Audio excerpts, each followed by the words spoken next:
My name is Alex Pennington, and we are the Aspiring Writers United. Today, I'm going to be discussing with you how you can craft an amazing protagonist, and some little tips that you can use to kind of set yours above the rest. My first tip for you tonight is for you to give your protagonist a flaw. This will be some negative character trait, which honestly might make the reader dislike them a bit. This doesn't have to be huge, but one that comes to mind is I was reading a book, and I can't remember what it was, but the woman's negative character trait was that she was a shopaholic. She just would go and buy everything. She would run up an enormous amount of credit card debt. And it's something that as the reader, you're like, oh my gosh, I can't believe she's doing this. And what this also does is give your reader a reason to be interested.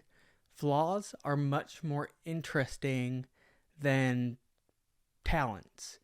Like negative qualities of somebody make them more interesting than positive qualities.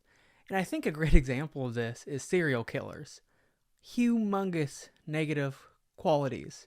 I mean, the list goes on, and the more negative this person becomes, the more evil, the more twisted, the more interesting they become. This is actually part of the reason antiheroes are so popular, because you'll have someone with a bunch of negative qualities doing something good, and it's this really conflicting interest. But so after that, something you also might want to consider, and it's not something you have to do, but giving them some kind of tragic backstory. I know you're probably thinking, doesn't every story do this? And the answer is yes, because it makes your character interesting. It's not a negative quality, but something negative happening to them. This is why so many protagonists are all orphans. Well, for two reasons.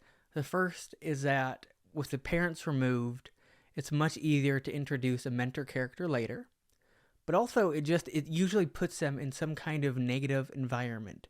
Call it an orphanage they don't like, or going and living with the aunt and uncle who doesn't like them. These things you see all the time. But the reason you see that is because it works. Now, I want to talk about this term Mary Sue. I've been seeing it go around a lot. And yes, it's usually portrayed with female characters, but it doesn't have to always be. And I think there's a bit of a misconception, and forgive me if I'm misinterpreting this, but it seems that a Mary Sue character is a character with no negative qualities, and they just kind of magically are good at everything. A great example of this is whenever your character discovers magic, they get their, whatever your magic system is, be it, I don't know, being a Grisha in the Shadow and Bone trilogy, or Wizard in Harry Potter. They're instantly amazing at it. They don't have to practice. They don't have to actually learn. They can just, boom, are super good at it. And people are like, wow, they didn't really earn this. And this is where people kind of get confused, because nobody ever earns their powers, or at least very often they don't. And that's okay. That's an okay stereotype to have for a character. Like, Harry Potter didn't earn his magic. He's connected to the Dark Lord. He was born with it. Spoilers. And we see this everywhere. Anakin from Star Wars did not earn his heightened abilities. He's just naturally a really strong Jedi. But where the issue comes in is where they keep getting stronger and better without actually training. And what you can do as a writer to just avoid this entire issue and make your story a lot better is have them actually training. Have them actually learning new things, and it helps the reader learn about your magic system. It shows that, hey, this character isn't just amazing because they're just born with it, but because they're actually earning their power. And if you want to be really creative, and my favorite example is Robert Jordan. The main character, as he uses the magic, he becomes corrupted. He's going insane. There's certain negative traits associated with the magic system.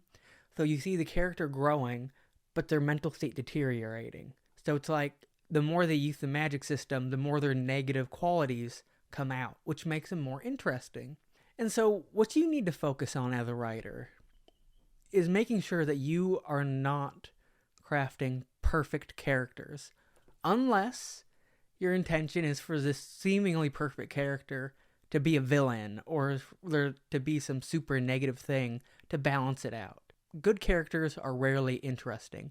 What make people interesting are their flaws. It's these negative qualities. And that's also what can make a magic system interesting. Imagine Harry Potter if every time he casted a spell, he became a little more evil. Or perhaps there's some negative quality. He's really good, except this reason. He does this really bad thing. This is where antiheroes come in. This is where gray characters come in. But you have to have your character not be perfect. Because nobody's perfect. It's unrealistic. And again, you can have unrealistic characters. You can have characters who are super good. But you need to find a way to turn that goodness into a negative quality. Perhaps they are so good and so determined to be good that it makes them do horrible things. That's a good story. And it's honestly a great idea to introduce a villain or a corruption arc. Say they are so focused on making society great that they are super cruel to the bad people. Maybe they're more of a villain towards the villains, and it starts to freak people out, and they're slowly deteriorating and becoming evil in their attempt to stop evil. What you have to do is give your character a negative trait. Many negative traits. It's like, how negative can I make them without them becoming the villain? And that's not an easy thing to do. I've struggled with this.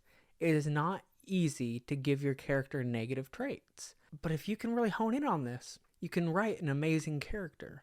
Glotka from the First Blade trilogy is amazing at this. He is just this cruel person who is so entertaining, and he's harsh, and he's, I won't say evil, but he's just really mean and cruel and smart, and that makes him so interesting. So I'm curious, whenever you guys are crafting a protagonist, what are some negative qualities that you give them? I think a stereotypical one is the young teen being really naive. They're going to make mistakes because they're a teenager. Maybe they're going on a power trip.